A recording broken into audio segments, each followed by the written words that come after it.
it's good to know how to derive the same thing in multiple ways. We don't know which one you will find easier and things like that. So f x dot equals f plus j1w, z is equal to h plus j2w. That's what we have.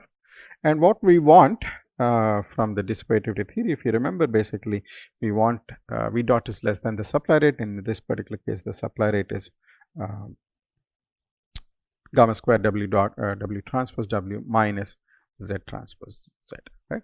If you remember, basically when we integrate this, we will get something like v of x of t minus v of x of 0, and then we typically assume that the input is initial condition is 0 for that particular case, and then this integral should be greater than this quantity, which is always greater than or equal to 0. So guaranteeing that z transpose z integral is less than or equal to so this guarantees z transpose z is less than or equal to gamma square integral of w transpose w, right? So this is the logic that, if you recall. Anyway, but we'll go back to this quantity, and so v dot is nothing but v prime of x times f plus j1w, right? So that is something that we know. So we want this v prime of x times f plus j1w, right, plus z transpose z, so that's h plus j2w transpose h plus j2w minus w gamma square w transpose w, and this should be less than or equal to 0, right? This is what we want, right?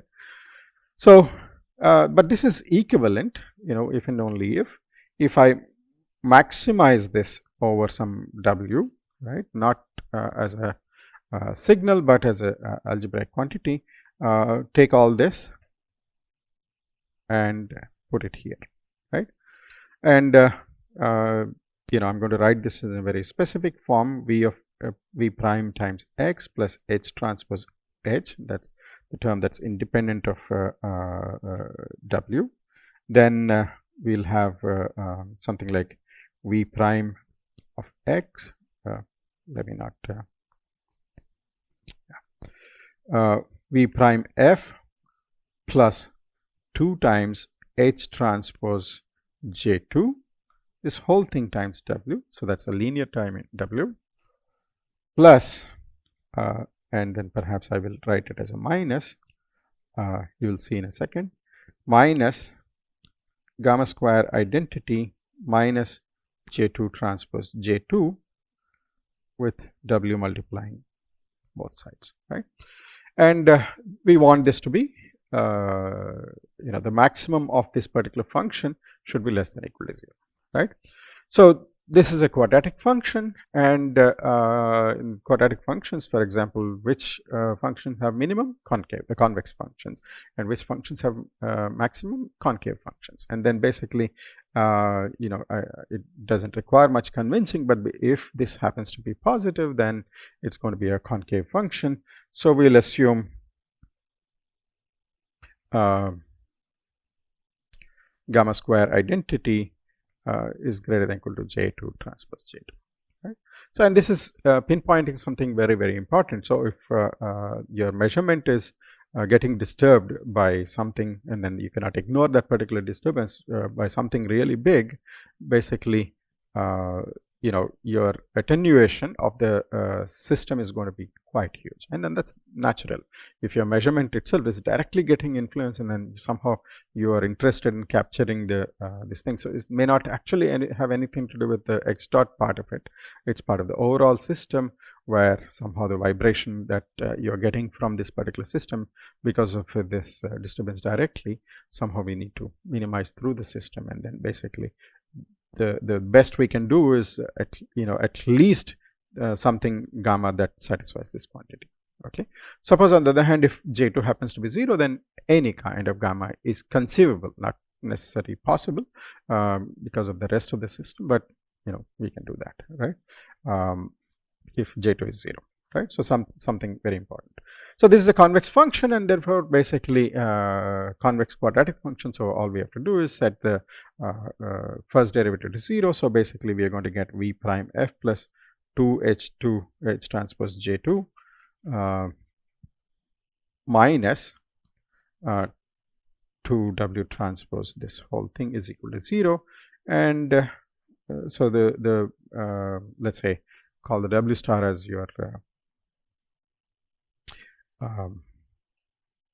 the optimal one. So you'll get v gamma square I minus j2j with the transpose there, and then v prime f plus 2h transpose j2 transpose, and substitute in that, right? When we substitute in that, so basically everything substituted with this thing, if this is less than or equal to 0, right, this is the maximum value. How do I know that it's maximum value? Well, get the second derivative and you'll convince yourself that the second derivative in this particular case, in the concave function's case, if it is negative, then we get maximum value of this thing. So if the maximum value is less than or equal to 0, the rest of them will be 0, less than or equal to 0. So we can guarantee the condition that we get, right? So that's the proof of basically this particular inequality. It's essentially simply maximizing that quantity that we just showed, and we get that, right? What's the alternative way of doing things? Well, we have seen it basically in the lecture on quadratic supply rates of dissipativity. We derived this in a slightly different way, but essentially it goes back to the same thing. It always boils down to some kind of maximization or a minimization problem in many of these things, right? So one of the things we have to notice is basically this is a quadratic function, right? In something we'll see in a second, and therefore we can rewrite that as an inequality in terms of slightly simpler looking terms, right? So what we had is this minus this times inverse of this. There's a minus, so that becomes plus times this transpose, right, is less than or equal to 0. That's what we had, and so that's what we had, and basically this is in the linear case it will become linear matrix inequality, but in the nonlinear case perhaps one can hope for actually solving this as a semi-definite programming problem through the sum of squares idea. Of course, the question is basically could we not use the actual inequality that we just derived versus this, and may not make much difference. And but then this depending on the specific order of each of these functions and things like that, this inequality may become a lot simpler to do, right? So in that sense, it's just a different way of writing the same thing, and then we can solve this problem much better, right? So I say this inequality is amenable for semi-definite programming, right? So this is good. I mean, this is analysis of a particular system which has this state space description with disturbance input and some kind of performance output, or a measure, the one that we want to control. And the result basically says that if something is true in terms of an inequality involving this storage function v, or which could be a double up as a Lyapunov function, then basically we can guarantee non-expansivity, right? Now, in fact, I want to go back and remind you basically, if we had this and then suppose somehow w is 0, then what can we guarantee? This v prime f is strictly less than 0 in that particular case, depending on h and gamma and things like that, but most probably it's strictly less than 0. So that guarantees v to be a Lyapunov function, and perhaps we can actually therefore guarantee asymptotic stability when there is no disturbance, right? And may not sound very important. It's just a property that basically if you don't have asymptotic stability, then we will not end up having this kind of inequality for sure. On the other hand, this disturbance, it's a kind of a finite energy disturbance. Integral of a square is less than infinity. So except some pathological cases, basically the disturbance is assumed to be dying down at some point, right? And then, which means at that point we expect the system to behave very well, and then stability is a good thing to have, right? So going back to basically the optimal considerations that we looked at earlier, right? So I'm going to define your j to be this. So here we're not still talking about control, we just are capturing. Suppose if we want to capture the cost j defined by this L of x of t, then what can we say how to compute that, right? And I'm going to basically say that let this V not only satisfies this inequality, but actually satisfies this L of x plus V prime plus gamma of x, which had that H transpose x plus this complicated expression is equal to 0, right? And I just realized a mistake. This gamma, the way I defined it, it didn't have H transpose H. Here I assumed it has H transpose H within that quantity. So basically, whatever the inequality I had, add L of x and then make it 0, right? So in that sense, L of x is actually positive definite and things like that. So what's so great about this?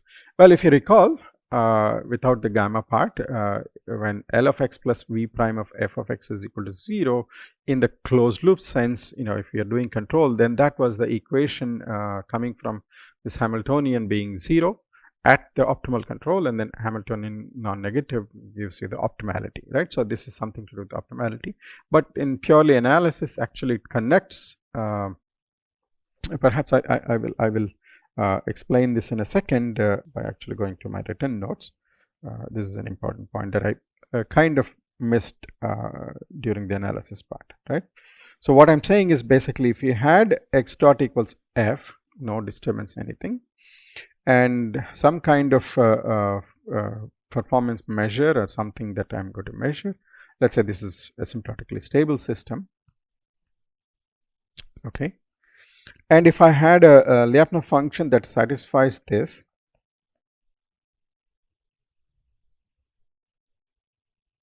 okay, so then the conclusion is j of x0 is indeed going to be v of x0, okay.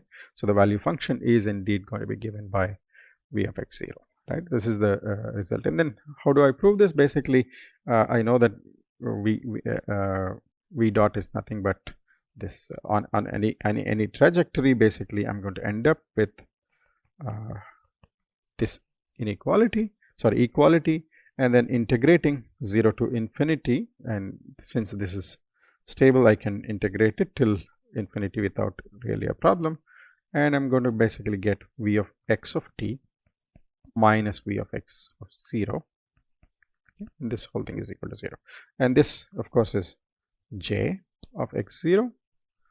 And then v is going to be 0 because we have an asymptotically stable system, and giving us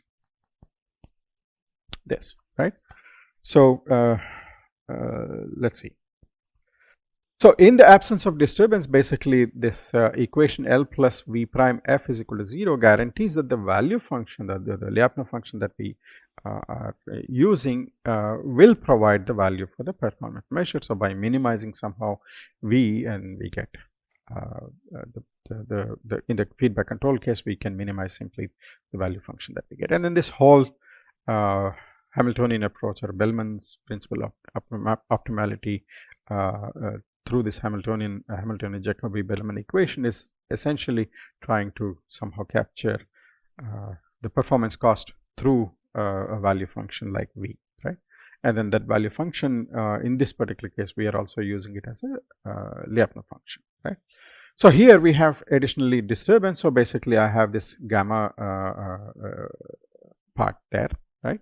By using the same logic, basically for the undisturbed system, therefore we can easily conclude that this equation is exactly the same thing as where j is script j, let's say, is given by this. So we can imagine that we are trying to capture the performance of the undisturbed system with a cost defined with modified cost defined as L plus gamma, and then this modified cost is going to be greater than or equal to j. That's a fairly trivial thing to show, and then it also guarantees disturbance rejection. And then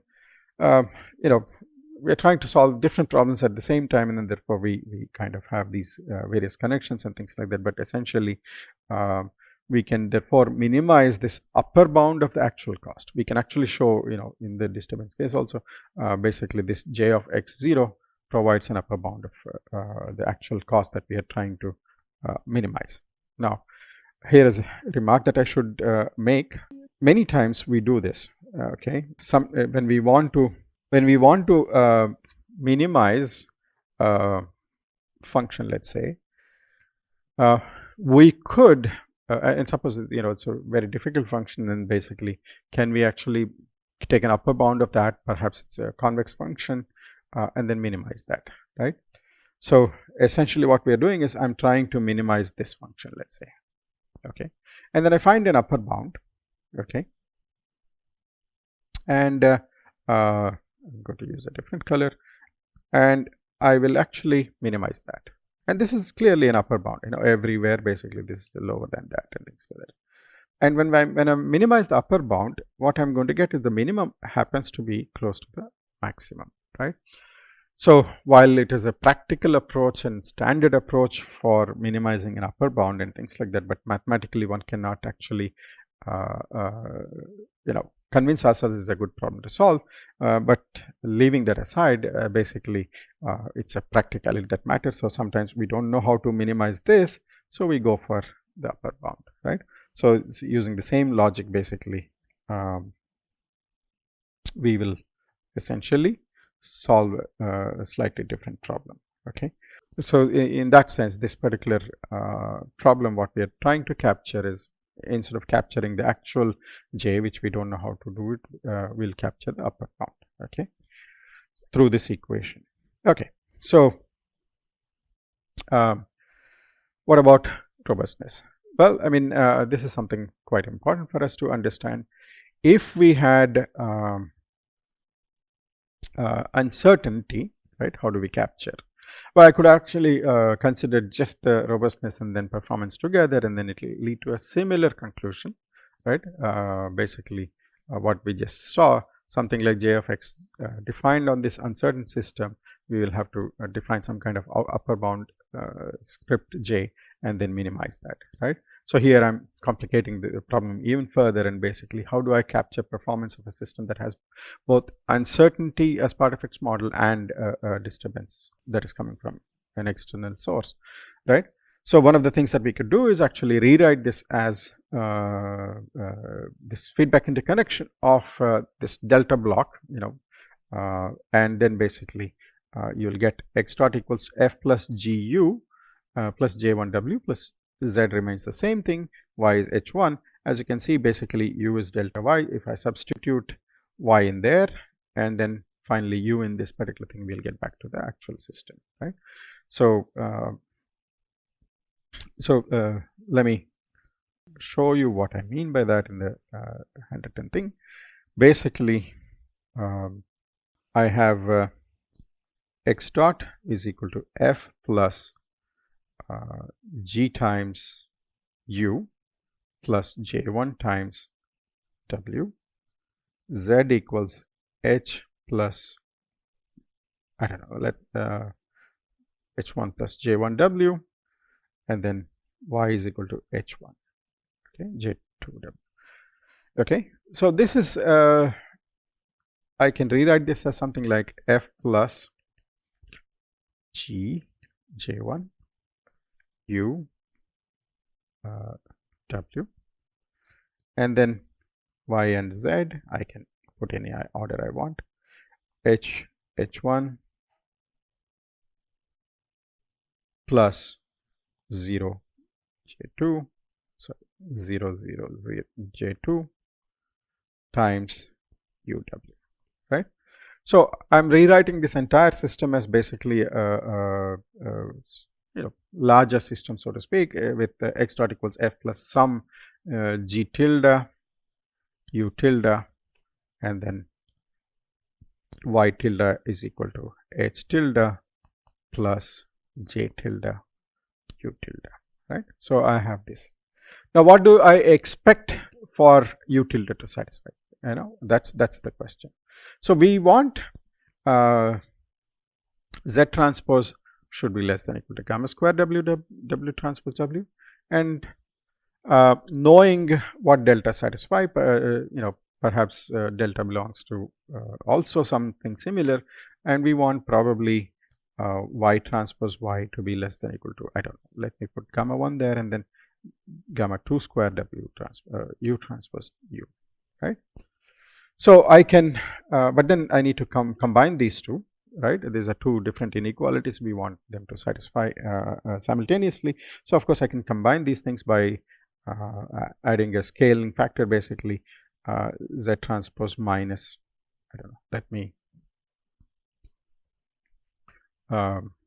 do this in a slightly different way. So I want both these things to satisfy, so perhaps I can consider this U transpose U minus Y transpose Y plus sigma times gamma 1 square W transpose W minus Z transpose Z greater than or equal to 0, okay, for all sigma greater than or equal to 0. If I can guarantee that, then I can guarantee both of these inequalities, and that's what we are looking for, right? So we are going to look at kind of both of these things put together. We will get some kind of supply rate. So this becomes again a dissipativity problem for a different supply rate, and then basically we have all these equations to go with, and then we can do the maximization problem that we just did, and then we can arrive at this strange inequality that we had for the disturbance rejection, and then basically solve the problem at that particular point. Now, if delta satisfied a very different kind of sectors and things like that, then basically the corresponding, so this is going to be replaced by more generally U transpose Q U plus 2 U transpose S Y plus Y transpose R Y or something like that, right? And then same thing can be concluded. The inequalities may get complicated, but essentially conceptually they remain the same, right? So you know, in general, we assume that delta is dissipated with respect to quadratic supply rate. You know, some kind of quadratic supply.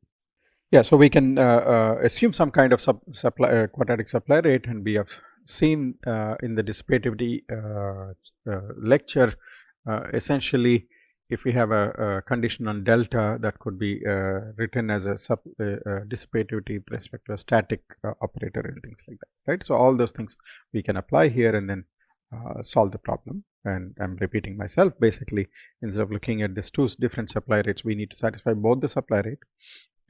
This is supposed to be Y there, both the supply rates, and then we can solve this as a combined supply rate for a given parameter sigma, which has to be satisfied for every one of them, right? Now, before I show you the slide, basically I'm not really going to get into some of these details. Essentially this is what it boils down to, right?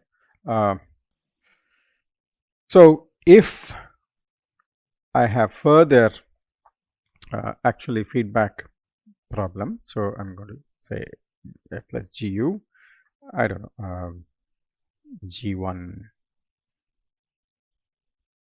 delta H of X or something like that, okay, plus this one is J1 times W, and then I have a performance H2 plus J2W, right? Suppose this is the problem that we are dealing with. So we have this J1 coming for the disturbance, G1 something to do with the uncertainty, which could be written as Y is equal to H1 of X, and then U equals delta Y. So this becomes another feedback. So I can replace this by U. So perhaps I should call it something different. Let's say W1 or something like that, right? So essentially, I'm going to have a system with 3 inputs and 2 outputs. Well, in reality,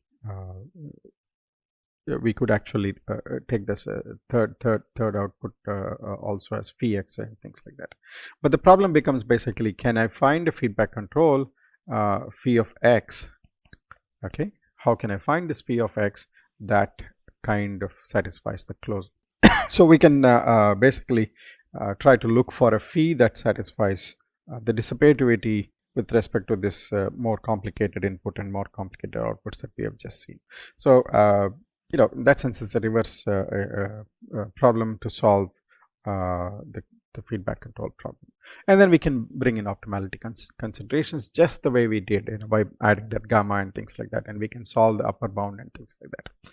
So it is a very difficult problem at that particular point, but then in the linear case it becomes tractable. In the nonlinear case, very special problems can be solved through these kinds of approaches and things like that. But in general, a realistic problem will have all these issues, and then we have a framework to formulate it. Once we formulate it, practicality considerations may actually ask us to do something else, right? Like we did last time.